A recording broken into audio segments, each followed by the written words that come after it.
Hi there, I'm Robert Osborne. We continue our salute to our star of the month, William Powell, with a movie he made in 1935 at MGM called Reckless.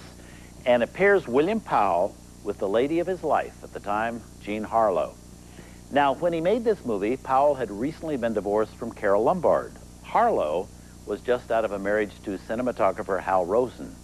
And Powell and Harlow had first discovered each other at MGM. They had instantly gotten along and were soon being photographed together everywhere. They always gave reporters that old line, "We're just good friends," but there was obviously more to the liaison than that. And MGM's publicity department took over from there. And so did MGM boss Louis B. Mayer.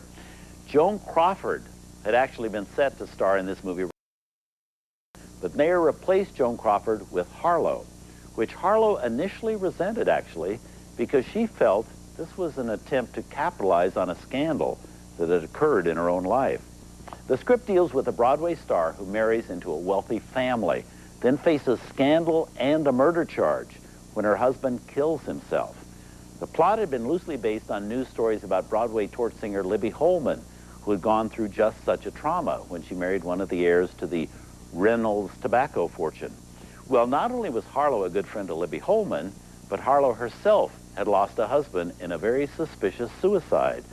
In fact, just before being assigned to this role, Harlow was officially cleared of any wrongdoing in that suicide of her husband, Paul Byrne.